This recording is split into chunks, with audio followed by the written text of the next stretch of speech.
Bom, a corrida presidencial teve duas tretas nesse começo de ano. Uma delas é entre o ex-juiz, ex-ministro Sérgio Moro, e o presidenciável do PDT, Ciro Gomes, ex-governador do Ceará. Está lá a treta nas redes sociais. O Ciro Gomes disse para o Sérgio Moro: chega de falar obviedade e vem debater comigo um projeto para o país, que papagaiar no Twitter é mais fácil, disse o Ciro Gomes. Primeiro, o Ciro está certo, só que a gente não pode esquecer que o Ciro, do alto, quando ele incorpora o caboclo cangaceiro dele, fica difícil conversar com ele, né? O problema do Ciro é que ele também tem mania de fazer discursos que não tem muito sentido, né? Quando ele se sente acuado, o que ele faz? Ele começa a falar economês. E de uma forma que é muito bonita e não diz absolutamente nada. E a gente não pode esquecer que o Ciro, quando foi candidato a presidente, disse que a primeira coisa que ele ia fazer era soltar o Lula. Ele não precisava nem ter feito isso, né? Porque o Fachin já estava preparando tudo. O que ele precisava era só ficar quieto. Se ele não tivesse falado aquilo, talvez, quem sabe, ele fosse até para o segundo turno.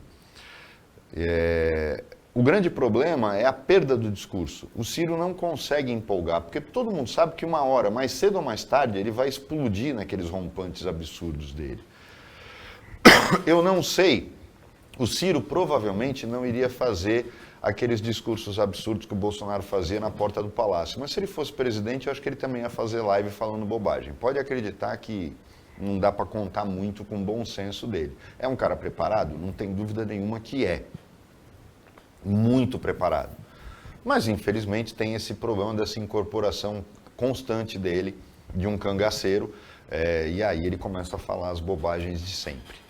Quanto ao Moro, eu já disse aqui, eu não votaria em juiz. Eu acho que o Moro na presidência seria uma versão ampliada do Witzel no governo do Rio de Janeiro.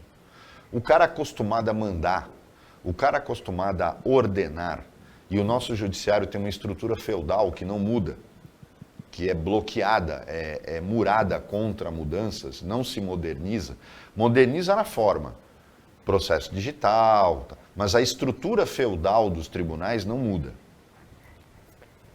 Ele não vai se acostumar, num regime democrático, a ter que ouvir, a ter que negociar, porque não faz parte da cultura dele. E a gente viu o desastre que foi o Moro no Ministério da Justiça. Tudo aconteceu porque ele não sabe negociar. Não estou dizendo que o Bolsonaro estava certo, mas talvez se o Moro soubesse negociar, ele teria deixado o Bolsonaro influir menos na Polícia Federal, teria se mantido no cargo e teria avançado em algumas coisas que ele queria fazer. Essa falta de jogo de cintura, e a gente vê isso claramente quando ele vai dar entrevista. Né? Ele também é outro que tergiversa com uma facilidade absurda. E eu já conheci, eu acho que isso é um pouco desse... que não é culpa deles, é o hábito de ser o cara que manda, que determina, tanto que não obedecê-lo é crime, que é o juiz. Então, eu acho meio complicado quando você traz um cara desse para a política. Por que o Witzel pagou o preço que pagou? Não foi por causa de corrupção, né? Até porque quem o julgou foram os deputados estaduais do Rio. Gente, aquilo lá é um Bangu, é uma filial da prisão de Bangu. Só tem bandido na Assembleia Legislativa do Rio de Janeiro. Não tem exceção, até os de esquerda não prestam. Aí você nota, claro, e lá o negócio é pesado, os caras são financiados por milícia, os outros são financiados por traficantes.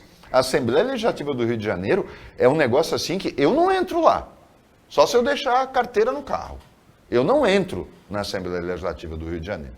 Posso ser convidado por quem for, eu não vou entrar, porque é muito bandido junto. E aí o que acontece? Você tem, num estado desse, qual foi o problema, o pecado do Witzel? Foi corrupção? Não, porque ele foi julgado por corruptos, ele desprezou a política, Paulo.